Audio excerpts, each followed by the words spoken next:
Jeff Schinneberger? Don't you love him? A couple of quick things about Jeff before I dive in. First of all, I think we'd all agree anybody named Jeff is super cool. I think we're all cool. I think we're on board with that. But here's one of the things I love about Jeff. Jeff has a healthy discontent with what is. Jeff has a healthy discontent with the status quo. I love that about Jeff. I love that about this event. I love this about Plywood. And guess what? I love that about the people who attend this event. Do you know what I know about you? Here's what we all share. We may come from different backgrounds. We may believe a little bit of different things, but here's what we all share. You have a healthy discontent with the status quo.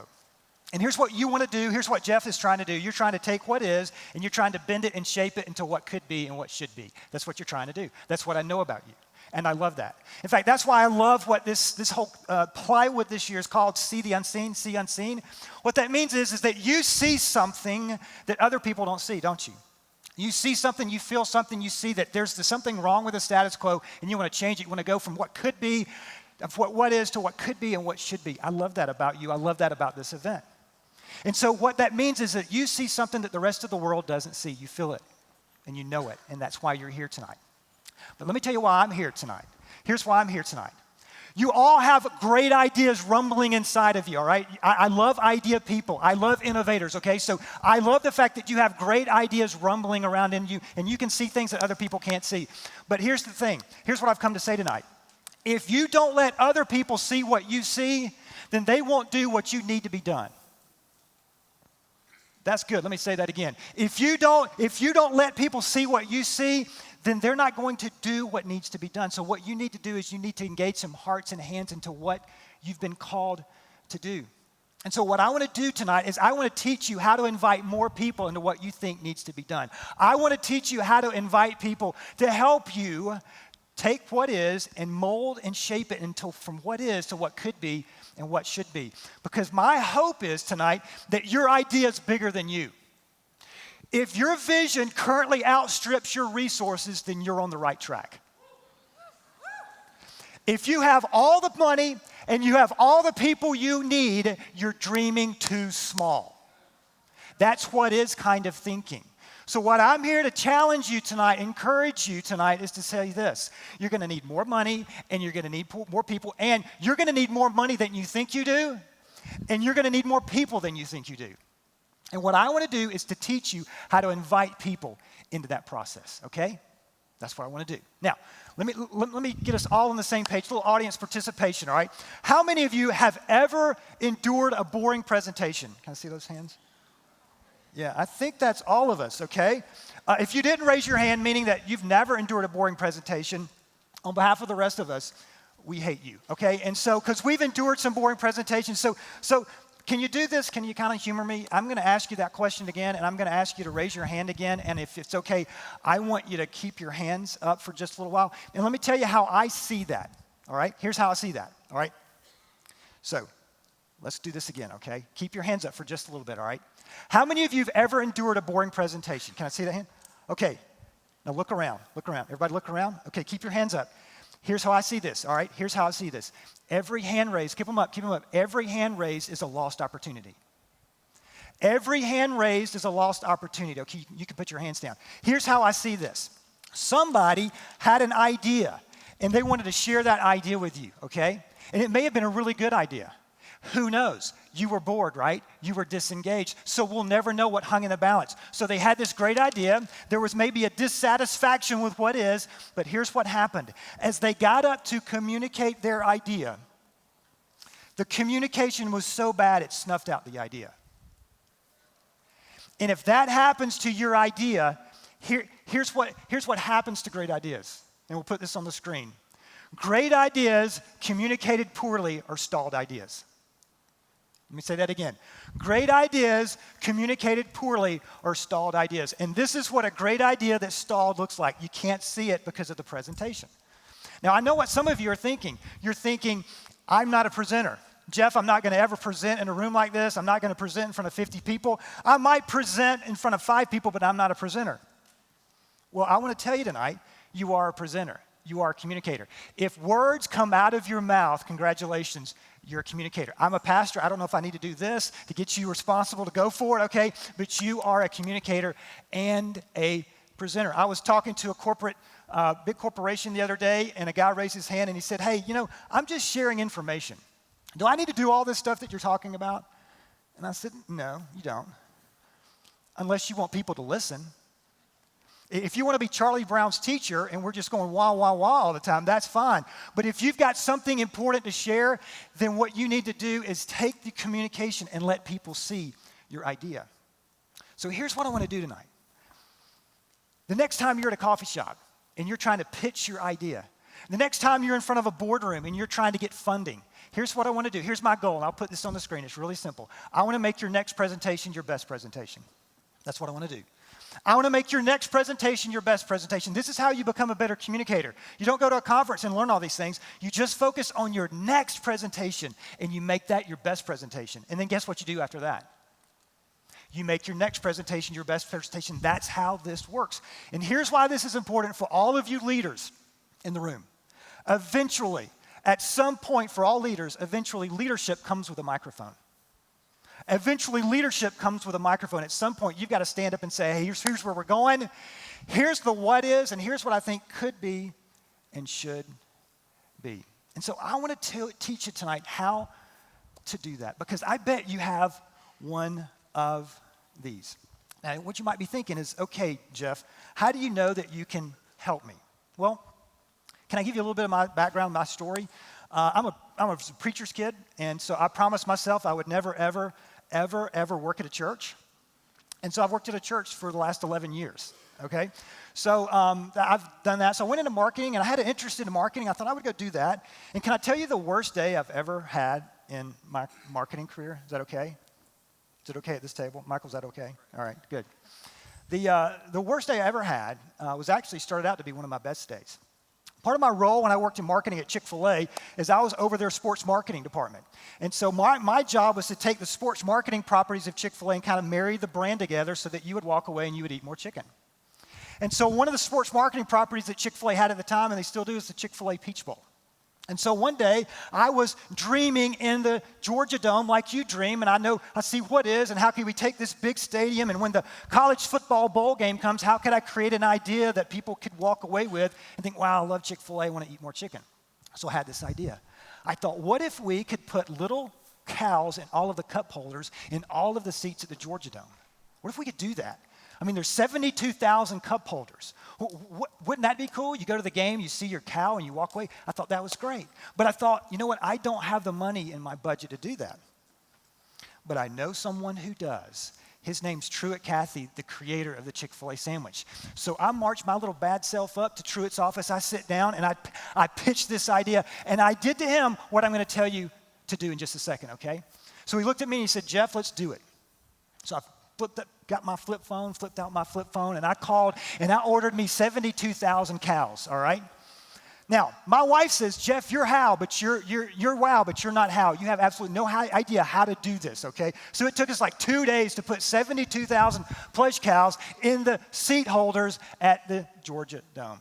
So I was standing at the day of the game. Okay, it was University of Georgia, University of Virginia, sold out Chick-fil-A Peach Bowl, loving it. I'm standing in the press box, I look out, and I'm watching all of these fans come into the game. And you've ever been there when your idea begins to gain traction? Isn't that great? When you begin to see an idea that was in your mind and suddenly it's real. And so people are coming in and they're getting their cow and little kids are crying with joy. And I'm thinking, whose idea was this? It was mine, thank you very much. It was mine. I love ideas. So the game begins. Virginia scores first, 7-0. Virginia scores again, 14-0. Virginia scores again, 21-0. And the Georgia fans in the Georgia Dome are thinking, what in the world is going on here? And suddenly they get back in the game. Georgia's driving toward their end zone. They get inside the red zone, and an official throws a flag on the play, calls a penalty, and effectively ending the drive. And there's a guy in the Georgia end zone, and he's very upset. And he looks at his plush cow in the cup holder. And he looks at the field. And he takes that cow and he throws it onto the field.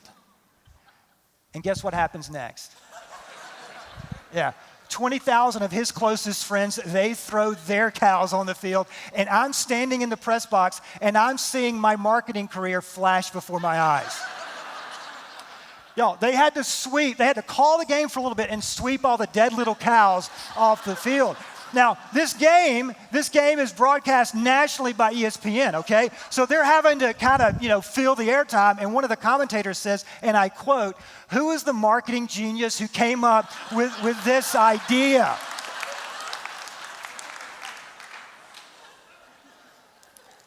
And so, as a result, I became a pastor, and that's how I got here. Okay. Now, your job. Let me tell you what your job is. Your job is to have a really good idea. Okay. I can't help you there, obviously, but my job is to teach you how to pitch your idea.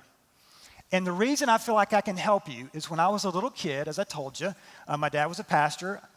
My parents would dress me in a three-piece suit. Sid, my mom would put a clip-on tie. Did you wear clip-on ties when you were a kid? Okay, that's a no. That's a no. Sid Mashman would never wear a clip-on tie. And so I'm there with a clip-on tie, and every week I hear my dad speak. And while some kids would fall asleep, I was fascinated by this. Hold on, time out. You mean that somebody can stand up and say words and things can change? Like organizations can move forward? People can be encouraged? You mean, hold on, time out. Somebody can stand up with a microphone and say words and things can change? I never got over that. So when I was a junior in high school, I started speaking to high school students. You know why I started speaking to high school students? Because high school students are really mean. And here's what I mean by that. When you're a presenter, you got 30 seconds to talk to them. And if you don't leverage those 30 seconds, they just start looking, Blake, to the other person next to you. And so I began to cut my teeth on how do you engage people. So I went into marketing. 16 years ago, my boss said, "Hey, I got a pretty big presentation.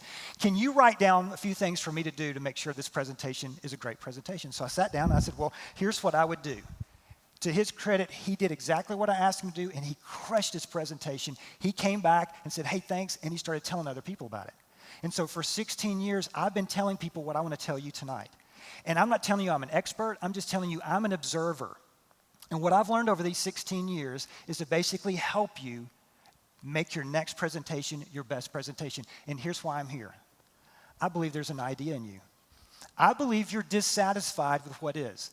And I want to take whatever it is in you, and I want you to be able to communicate so effectively that people can see your idea and go, "Wow, we need to do what she wants us to do." That's why I'm here. And so it's a three-step process. And here's the three-step process, and I'm going to fly through this real quick. It's really these three words: prepare, practice, and present. Prepare, practice, and present. Prepare, practice, and present. And if you will do this for your next presentation, and then your next presentation, what you're going to discover is there's going to be a confidence. You're going to discover your voice and the idea that you have about transforming and shaping what is to what could be and what should be is going to come out of you and help make this world a better place.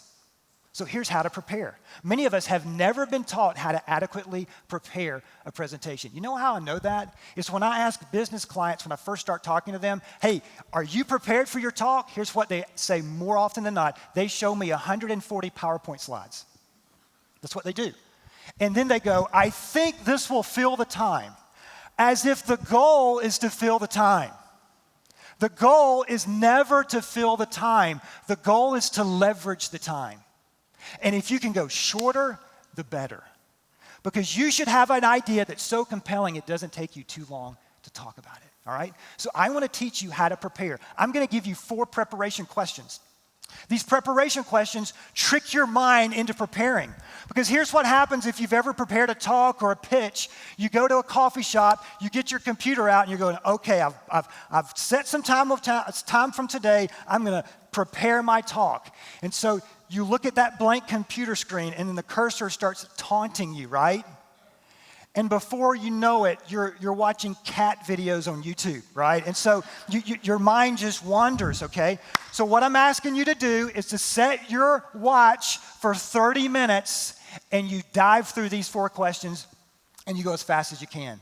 And then after you're done, you set your watch again, and you go another 30 minutes, okay? And you do this until you're ready to go. Now, I can't tell you everything tonight, but I can tell you if you'll start here, it's going to help your next presentation, your next pitch be your best presentation or your best pitch. So here's question number one, and you're going to see these and think, well, Jeff, these are marketing questions.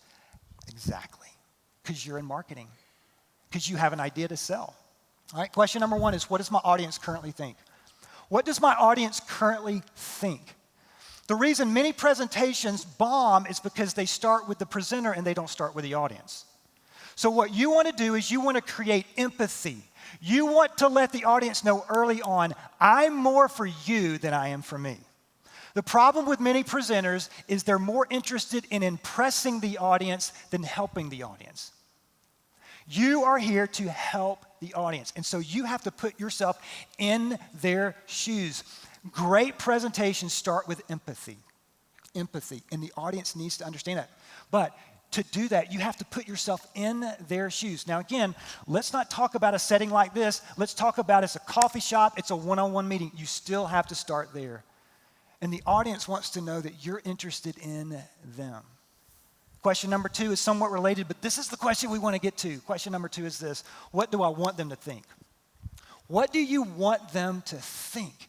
So you start with, hey, have you ever wondered about this? Have you ever, in your life, have you ever thought about this? Well, you know what? I have too. And because of that, here's what I want you to think. So in essence, what you're doing at the coffee shop, at the boardroom, at the corporate room, whatever you're doing as you're doing your fundraising pitch, you're trying to let them know, you know what? We're all in this together. It all goes back to High School Musical, right? We're all in this together. So what does my audience currently think? And what do I want them to think? If you do nothing but answer those two questions really well, I'm telling you, people are going to understand your idea, okay? But this third question is really the game changer, all right? It's the hardest one, but if you can get this one, oh, it's a game changer, and it's this one. What is my single most persuasive idea? What is my single most persuasive idea? At the end of the day, here's what I'm asking you to do. Here's my single most persuasive idea. And let me give you a few quick tips on this, okay? If it can rhyme, it's all the better. Because rhyming sticks to us. And what you're trying to do is you're trying to connect with people in such a way that they can remember what you said 3 days later. Let me show you how this works. A little audience participation. I before E except after. That's right. You know that's not right? There's a lot of words completely incorrect, but we know that because we remember, because it rhymes. How about this one? Columbus sailed the ocean blue in. That's right. Does anyone know when Magellan circumnavigated the globe? Do you know why? It doesn't rhyme, right? So if you can have a single most persuasive, you think that's silly. I don't care. You want it to stick, okay? And if it rhymes, all the better. How about a word picture? If you don't want to do rhymes, how about a word picture? Steve Jobs was brilliant at this. What is an iPod? An iPod is like having 1,000 songs in your pocket. You know what happened the next day when he said that? The Wall Street Journal published the headline, iPod, 1,000 songs in your pocket. Single most persuasive ideas can stick. Now, this takes a lot of work. So you know how you do this? Here's how you do this. You set your watch. All right, this is separate, but you set your watch for 10 minutes, and you write everything that you can think of your single most persuasive idea. And when you can't think of anything else to write, here's what you write. I can't think of anything else to write. And what you're doing is you're tricking your brain into helping you, all right? Your brain is a lazy processor, all right? It's trying to resist you. And so as you do this, at the end of 10 minutes, you begin to circle connections. And if you'll do this for at least 30 minutes, I think sometimes it'll take much shorter than this. What happens is your bottom line will surface and it will stick. And if it sticks and it's a compelling idea, that's your responsibility. But if it's a great idea and you've got it and you can package it in such a way, it's going to stick to someone else's hearts. And if it can stick to their heart and someone else's heart and engage their hands, then you got some traction. All right? So what's your single most persuasive idea? And here's the fourth and final preparation question. What do I want them to do? What do I want you to do? Many times we never answer this question. What do I want them to do? I need you to write me a check. That's what I need you to do. Now, If you'll do this, all right, and if you work through this, and if you've got to raise money, I want to give you, this is for bonus time, okay? This is no extra charge for this. I want to give you the single greatest fundraising question you'll ever ask, all right? You need to write this one down because all of you need money because you got a great idea, right? So if you go through this and you work through this, and you have your content, you have what the audience currently thinks, what I want them to think, what's my single most persuasive idea, what I want them to do, and then you say this question: will you help me? Will you help me? Will you help me? And then guess what you do after that? You shut up. And it's going to be very awkward. And the more awkward it is, the greater potential you have for a yes.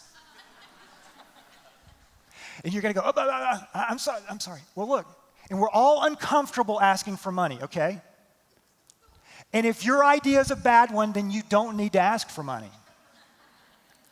But if you've got a compelling idea that can improve the world and transform what is to what could be and should be, then you should stop feeling any awkwardness for asking for money.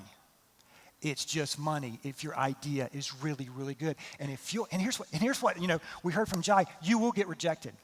But more often than not, you will hear, no one's ever asked me this. Yes, I will help you. So that's how you prepare, okay? The second one, really simple, but all of the people I help, they hate this one. And most of them don't do it to their unfortunately, discredit when they get up there and they think, I should have done this. The second one is this: practice. Practice. Practice. Here's what I mean by this. If you've got a pitch, whether it's a coffee shop, boardroom, or whatever, please, please, please, do not let the first time these words ever come out of your mouth be in front of someone else. You need to practice, practice, practice your talk, all right? Now, let me triple dog dare you. How about this? Let me put this one on the screen. Not only practice, you need to practice and record and watch it. I would rather get a root canal on the wrong tooth than watch myself give a presentation. Because I'm up here, I'm talking fast, and I'm saying y'all this and y'all that, and you're like, where from Georgia are you, son? And so I'm like, I'm horrible. And you're like, but you're supposed to be the expert presenter. I'm up here with my, my southern accent, all that kind of stuff, and I see myself, and I want to give up. But if you want to get better as presenter, the single best thing that you can do is record a practice and watch it, and then do it over again. And if you've got an important pitch, please do this. You need to practice 7 times. 7 times. 7 times. You're like, I'm not going to do that. Okay. Then what happens is potentially you do this. And we'll never know what could have been. So prepare, practice and record watch. And then the final one, and then I'm done, is present. I'm going to give you some presentation tips, all right? These are really simple. You can do this, all right? These are really simple. But let me give you some presentation tips. Number 1, please smile more. Please smile more. Guess what happens? Michael, when I smile at you, guess what happens? You're doing it right now. You smile back, okay? It's a human reaction. And when people come in and they hear you and they see you, they know that you're, if you don't do this a lot, you might be nervous, and that's okay. But just smile out of nerves. And you know what? It's okay to say, I'm nervous. Because you know what people want to see in the midst of your content, in the midst of your great ideas? You know what they want to see? Ultimately, they want to see you. They want to see you. So smile more. Smile more. The other one is use a visual. Use a visual. It doesn't have to be a great visual like this. But here's why a visual is so important. As I mentioned earlier, the brain is a lazy processor, all right? This is scientific research. So what the brain is trying to do right now, anytime you hear someone present, the brain is trying to conserve energy, all right? That's what the brain does. It tries to conserve energy. And one of the ways the brain spends more energy is doing what you're doing right now, listening to me talk. And so scientific research has basically said this, that at the 10-minute mark of any presentation, the brain is saying this: when is this going to be over? It's true. It's true. So what happens is, at some point, you need to introduce a visual. Because when you introduce a visual, even if it's really bad like this, the brain goes, oh, I can relax. And guess what happens when you introduce visuals? What people will say is, you know what, I'm not sure I remembered exactly what you said, but I remembered that, I might have a great idea, and I've got to transition and transform what is to what could be, because if I don't, then people won't see my idea. So use more visuals. And then finally, edit. My friend Nancy Duarte says this: kill your darlings. Kill your darlings, meaning that story you got to share in your presentation, if it's going to mess up the time length, go shorter. Have you ever noticed that when it comes to movies that win the Academy Award, more often than not, the movie that wins Best Picture also wins Best Editing? You know why that is? Because if you can tell a compelling story in a shorter amount of time, it's all the better. You don't gain anything by filling the time, as I said earlier. You want to leverage the time. So prepare, practice, present, because I think something's at stake. Now, can I tell you why I'm here tonight? Here's why I'm here. I'll put this on the screen and I'll close. I want to improve the world one presentation at a time. That's why I'm here. And here's what I believe about you. I believe there's something in you that we need to get out into the world. And I want to see your idea come to life, and I want you to be able to communicate that idea. And let me tell you why I so believe in this, and then I'm done. I have a beautiful daughter, and a couple of years ago when she was in the 7th grade, she had to do a presentation on, for in front of her class, and she said, "Hey, Dad, rumor is you teach people about this. Can you teach me?" And I'm like, this is one of those father-daughter moments. I'm like, she might think I'm cool. For just a moment, she might think I'm cool. So the topic that she was given was ovens. Ovens, yeah. How compelling is that, all right? So we went through all this, and we came up with this idea that the night before, she was going to bake cookies in the oven. And so she stood up, and she goes, "What is my audience thinking?" And she's thinking, well, they're thinking this is going to be boring. It's about ovens. So she told them all to close their eyes. And so as they closed their eyes, she went around to their places there in the classroom, at their desk, and she placed a chocolate chip cookie at their desk. And then she got to the front, and she said, "Open your eyes." And they opened their eyes. And she said, "I want to teach you tonight, or tell you today, what made those cookies. It's an oven. And so you go ahead and eat the cookie, and I want to tell you how it made it, okay?" A+. Come on, people. She got an A+. That's awesome. That's awesome. But here's what so excites me about that. Do you know what happened in that silly oven presentation? The world improved a little bit. You know why? Because there was a beautiful 7th grade girl who became a little bit more confident, and who God has called her to be as a leader and as a young lady in this world. And as she got more confident, the world got a little bit better. That's what I want for you. I want you to be more confident.